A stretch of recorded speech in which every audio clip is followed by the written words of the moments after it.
بسم اللہ الرحمن الرحیم۔ حضرت لال شہباز قلندر رحمۃ اللہ علیہ نبی کریم صلی اللہ علیہ وآلہ وسلم کا ارشاد گرامی ہے، پچھلے نبیوں سے جو وصف تمہیں پہنچا ہے وہ شرم و حیا ہے۔ حدیث نبوی شاہد ہے کہ ایمان کی 70 سے زائد شاخیں ہیں، حیا بھی ایمان کی ایک شاخ ہے۔ نبی پاک صلی اللہ علیہ وآلہ وسلم اور خلفائے راشدین نے ایمان کی اس شاخ کی بھرپور آبیاری کی اور اس کے بعد اولیاء نے اسے اسی طرح تر و تازہ اور زندہ رکھا۔ وادی مہران کے مرد قلندر نامور صوفی بزرگ حضرت شیخ عثمان مروندی المعروف لال شہباز قلندر کا شمار برِ صغیر پاک و ہند کے اکابر صوفیہ اور مشائخ میں ہوتا ہے۔ آپ کی عظیم المرتبت شخصیت کے فیضان سے وادی مہران کا چپا چپا سرمست و سرشار ہے۔ ایک روایت کے مطابق حضرت عثمان مروندی المعروف لال شہباز قلندر کے والد ماجد حضرت سید ابراہیم کبیر الدین نے خلیفہ ثالث حضرت عثمان غنی سے والہانہ محبت کے باعث ان کا نام سید عثمان رکھا۔ ایک روایت میں آپ کا نام شاہ حسین بھی ملتا ہے۔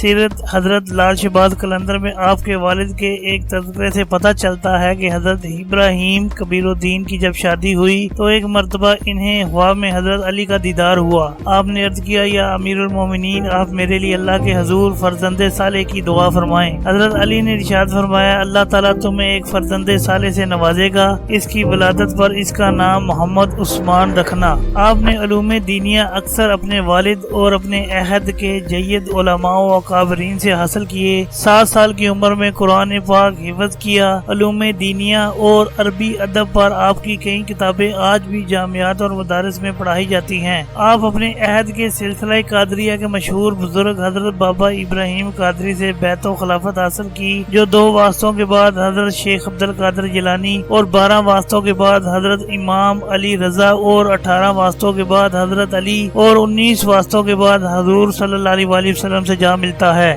بعض تذکرہ نگاروں نے حضرت سہوردی بھی لکھا ہے۔ حضرت لال شہباز قلندر کو اپنے نام محمد عثمان کی نسبت بالخصوص حضرت سیدنا عثمان غنی ذو النورین سے خصوصی محبت تھی، جس کے باعث آپ اکثر اپنے حلقے میں نہایت عقیدت و محبت کے ساتھ اس واقعے کا ذکر فرماتے تھے کہ ایک موقع پر آپ صلی اللہ علیہ وآلہ وسلم اپنے حجرہ انور میں تشریف فرما تھے اور لیٹے ہوئے تھے۔ پنڈلی شریف سے معمولی سا کپڑا ہٹا ہوا تھا۔ صدیق اکبر تشریف لائے، آپ بدستور لیٹے رہے۔ بعد اجازت حضرت عمر تشریف لائے، آپ صلی اللہ علیہ وآلہ وسلم بدستور لیٹے رہے اور اسی دوران حضرت عثمان غنی تشریف لائے۔ آپ کی آمد پر سرور کائنات صلی اللہ علیہ وآلہ وسلم نے اپنا کپڑا مبارک درست کرتے ہوئے اپنی پنڈلی و دیگر اعضاء مبارک کو مکمل ڈھانپ لیا، پھر آپ کو اجازت دی۔ حضرت عائشہ نے اس بابت دریافت کیا تو آپ صلی اللہ علیہ وآلہ وسلم نے فرمایا، اے عائشہ، میں کیوں نہ اس شخص سے حیا کروں جس سے فرشتے بھی حیا کرتے ہیں۔ تذکرہ نگاروں نے ذکر کیا ہے کہ حضرت لال شہباز قلندر جب بھی اس واقعے کو بیان کرتے، ایک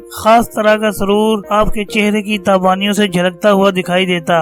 آپ نے حضرت عثمان غنی کی الفت و محبت اور چاہت کے باعث اپنا نام اور تخلص بھی عثمان ہی رکھا۔ قدرت نے آپ کی گھٹی میں پیدائش سے ہی شرم و حیا کا تریاق رکھا تھا۔ آپ سلطان ناصر الدین خان کے مقرر کردہ حاکم کا تلغ خان کے دور حکومت میں سیون شریف پہلی بار آئے۔ اس وقت سیون بڑے بڑے زمیندار عمراء اور اوساع کی ظالمانہ سرپرستی کے باعث فحاشی و بدکاری اور عصمت و فروشی یہاں تک کہ کفر و بت پرستی کا مرکز بنا ہوا تھا، مگر دعوت و عظیمت کے اس پیکر حضرت عثمان مروندی المعروف لال شہباز قلندر نے اسلام کی شمع کو منور رکھا اور مسلمانوں کو خوف خدا، عشق مصطفیٰ صلی اللہ علیہ وآلہ وسلم، خلفائے راشدین اور اہل بیت کی تعلیمات سے آشنا کیا، بت پرستوں کو دردناک انجام سے آگاہ کیا۔ دیکھتے ہی دیکھتے آپ کے صبر و استقامت اور تبلیغ کی برکت سے فاسق و فاجر، گمراہ اور بدکار لوگ عمل و کردار کے حامل ہو گئے۔ آپ کی دینی، روحانی اور ایمانی تعلیمات کی برکت سے فحاشی و بدکاری کے مراکز ویران ہو گئے۔ ہزاروں مرد و زن نے آپ کے دستے حق پر توبہ کی اور تقوی اور پرہیزگاری کی زندگی بسر کرنا شروع کر دی۔ آپ کی